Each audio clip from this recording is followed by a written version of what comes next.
சேர்த்து ஒரு ஆழாக்கு அரிசி, ஃபஸ்ட்டு இட்லி அரிசி எடுத்துக்கோங்க.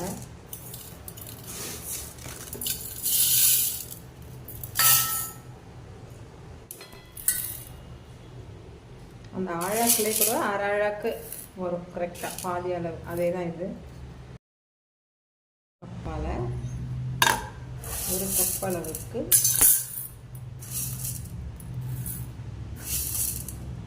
துவரம் பருப்பு, அதிலேயே ஒரு அரை கப்பு பைத்தம் பருப்பு,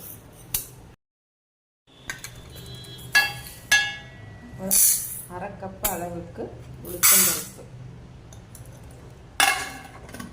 எல்லாத்தையும் நல்லா அலசி 3 முறை நல்லா கழுவிட்டு 2லேருந்து ஒரு 3 மணி நேரம் இந்த மாதிரி ஊற வச்சுக்கணும். 3 மணி நேரம் ஆயிடுச்சு. இப்போ அரைக்க ஆரம்பிக்கலாம். ஒரு ஜாரில் வரமிளகா 5லேருந்து 6, உங்கள் காரம் எவ்வளோ வேணுமோ நீங்கள் சேர்த்துக்கலாம். அதுக்கப்புறம் 3 மணி நேரம் ஊற வச்ச அரிசி,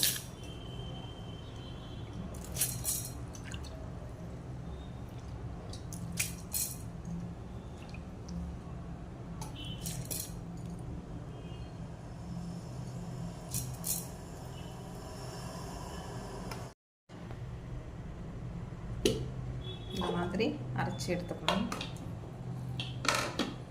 இது ஒரு மிக்சிங் பவுலில் மாற்றணும்.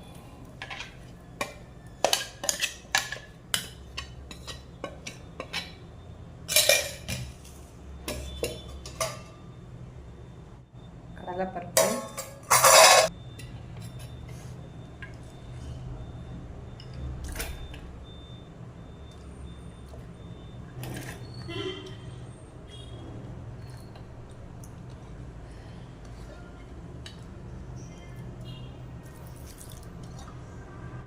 அடுத்தது கடலைப்பருப்பு,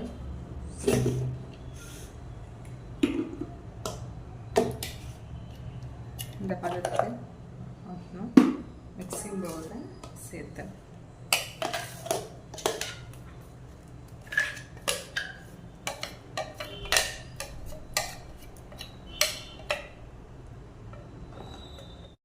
துவரம் பருப்பு, பாசி பருப்பு ஊற வச்சோம் இல்லையா,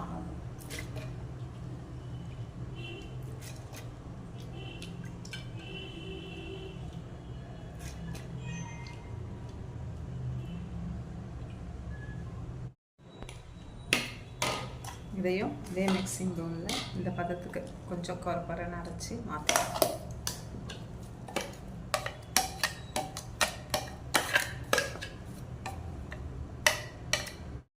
நெக்ஸ்ட்டு உளுத்தம்பருப்பு மட்டும் நல்லா மசியற ஆட்டிக்கணும். நம்ம இட்லி, தோசை அந்த மாதிரிலாம் அரைப்போம் இல்லையா, அதே மாதிரி நல்லா அரைச்சி எடுத்துக்கணும்.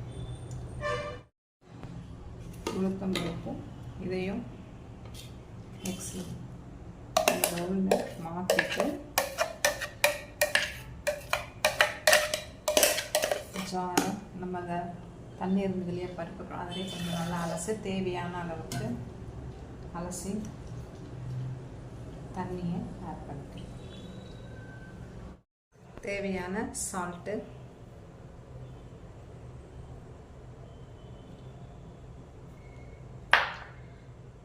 ஒரு ஸ்பூன் மிளகு தட்டி பொடி பண்ணி வச்சுருக்கேன், 1/2 முடி தேங்காய்,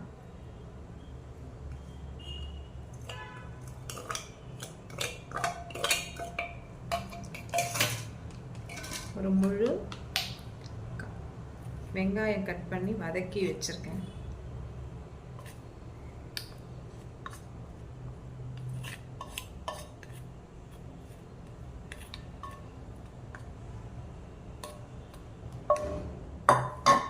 எல்லாத்தையும் சேர்த்து மிக்ஸ் பண்ணணும்.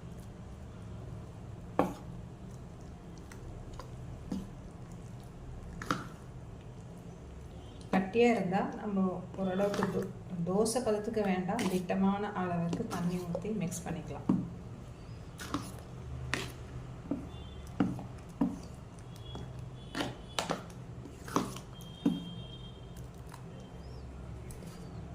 பருப்பு ஊற வச்ச தண்ணியை கூட அலசி தானே ஊற வச்சோம் யூஸ் பண்ணிக்கலாம்.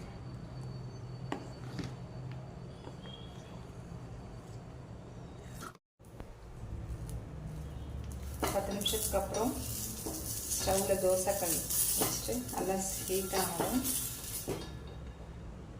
எண்ணெய் லைட்டாக தேய்ச்சிட்டு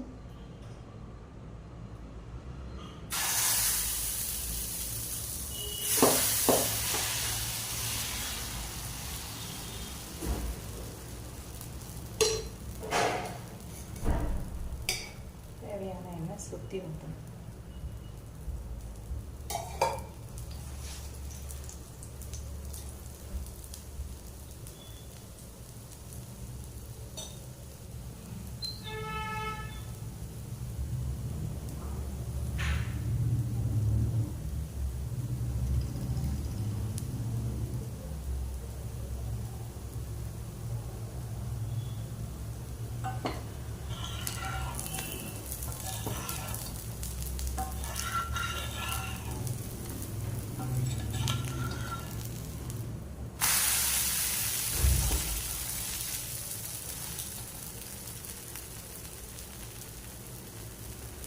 திருப்பி போட்டுட்டு திருப்பி ஒரு நிமிஷம் வேகணும்.